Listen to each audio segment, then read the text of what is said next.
l'honneur est pour toi. Merci encore, Seigneur, à toi toute la gloire, l'honneur et la puissance encore ce matin, Seigneur. Prends plaisir encore, Seigneur, à ce culte que nous allons t'offrir encore ce matin, Seigneur. Prends plaisir, Seigneur. Et cette table, Seigneur, dressée en face de l'adversaire encore, ô Dieu Tout-Puissant. Prends plaisir au chant que nous allons faire monter vers toi, Seigneur. Prends plaisir à la parole qui sera prêchée, Seigneur, qui est comme un épée, Seigneur, double tranchant pour séparer ce qui n'est pas bon de notre vie, Seigneur, pour nous diriger sur le chemin qui correspond à toi encore, Seigneur, et prends plaisir encore, Seigneur, par cette ouverture encore, Seigneur. Bénis ton peuple dans toutes choses, selon ton désir et ta volonté, à travers les chants, les prières, Seigneur, les supplications et les remerciements encore ce matin, au Dieu Tout-Puissant. Gloire et honneur en ton nom. Amen. Amen. Frères et sœurs, si vous voulez bien, nous allons sonder les Écritures dans Matthieu 6, à partir du verset 47.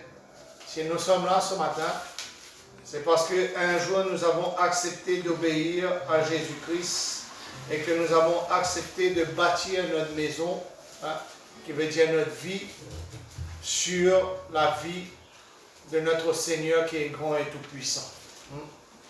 C'est vrai, quand nous voyons ce monde, quand nous regardons ce monde, quand nous regardons autour, beaucoup n'ont pas encore compris qui est Dieu et comment nous pouvons bâtir notre demeure sur Dieu. Jésus lui-même a dit à Pierre, Pierre, sur toi je bâtirai mon église. Mais nous, notre cœur doit être bâti aussi, non simplement sur les enseignements de notre Seigneur et des disciples de Dieu, mais surtout sur Dieu le Père, le Fils et le Saint-Esprit. Matthieu 6, verset combien? Matthieu 6, verset 47. D'accord. Excusez-moi, Luc. Luc 6. 47. C'est pour ça qu'on m'a demandé. Excusez-moi. Luc 6, verset 47. Ça va, hein? Alléluia. Gloire à Dieu. Tout le monde a trouvé? C'est bon? Amen. Tous les hommes qui vinrent à moi entendent mes paroles et les mettent en pratique. Je vous montrerai à qui il est semblable. Jésus bien dit, tous les hommes qui viennent à moi mettent sa parole en pratique et il montra de quelle matière l'homme est fait et où la base de l'homme est basée. Au verset 48, il est dit ceci, il est semblable à un homme qui bâtit une maison. Il a creusé profondément et posé les fondations sur le roc. Une inondation est venue et le torrent s'est roué contre cette maison sans être capable de l'ébranler parce qu'elle était bâtie bien, elle était bien bâtie. Notre foi, notre vie doit être bien bâtie. Mes frères, mes sœurs, mes amis, vous qui nous écoutez, si nous voulons appartenir à Christ, il faut que notre foi et notre espérance est bien bâtie. Et quel roc qui est plus dur que l'argent, que le bronze? Quel roc est plus dur, frères et sœurs, que le roc de notre Seigneur, Dieu Tout-Puissant?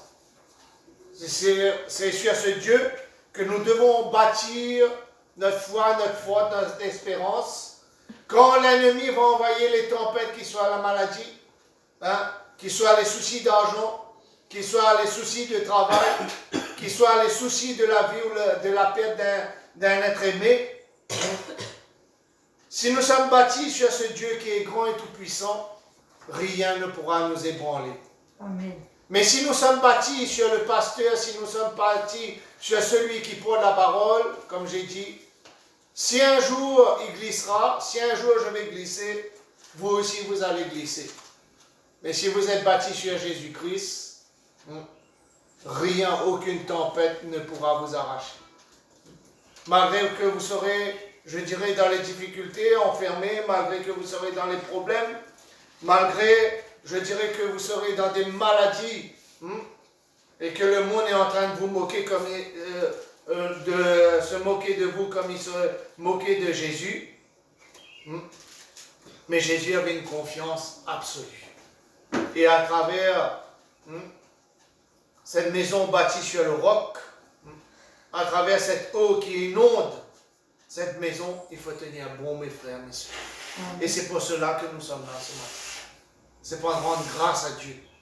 Parce que la semaine a été dure, l'année sera dure, les années deviendront plus dures, c'est pas moi qui dis, c'est la Bible qui dit, jusqu'à l'avènement de notre Seigneur. Mais ce qui compte, c'est que vous et moi, et que tous ceux qui croient au Père, au Fils, au Saint-Esprit, tiennent bon. Amen. Et c'est pour cela que nous sommes réunis ce matin. Amen. Pour remercier Dieu. Malgré nos difficultés, malgré nos problèmes, malgré nos ennuis, nous savons que nous avons un Créateur. Amen. Nous savons qu'après le déluge, il y aura une paix totale. Hein? Et nous savons même, la Bible nous dit même, que quand il reviendra, il effacera tous les pleurs, les grincements des dents et des soucis. Et tout ce que nous aurons perdu, nous allons le récupérer. Alors glorifions ce Dieu ce matin. Oui, Seigneur. Glorifions-le. Mettons-nous debout, frères et sœurs, et invitons ce Dieu à prendre place. Ne mettons pas debout pour l'homme, mais mettons-nous debout pour inviter notre Dieu à prendre cette place. Malgré à travers nos difficultés, à travers nos problèmes, à travers nos soucis, peut-être, comme j'ai rénuméré ce matin, nous avons beaucoup de problèmes. Mais demandons au Seigneur de laisser ça en dehors. Oui, Seigneur. Et laissons Dieu prendre la place qu'il est dû dans nos cœurs et dans nos vies ce matin. Seigneur, nous voici ton peuple entre tes mains ce matin, Seigneur. Que tu puisses encore agir, Seigneur, selon ton désir et ta volonté. Que nous puissions être à l'écoute de ta parole, Seigneur. Que nous puissions te louer avec un cœur reconnaissant encore ce matin, Seigneur, ô Dieu Tout-Puissant. Et que tout cela puisse monter vers toi comme un doux parfum, Seigneur, à travers les louanges, Seigneur. À travers nos prières, à travers nos supplications, à travers nos remerciements, Seigneur. Parce que tu es digne, Seigneur. Que tes anges, Seigneur, puissent camper, Seigneur, au milieu de nous encore ce matin, Seigneur. Seigneur, à toi toute la gloire, l'honneur et la puissance encore ce matin, Seigneur. En ton nom, Seigneur. Amen. Frères, sœurs, bon culte et que la paix du Seigneur nous accompagne encore ce matin. Amen.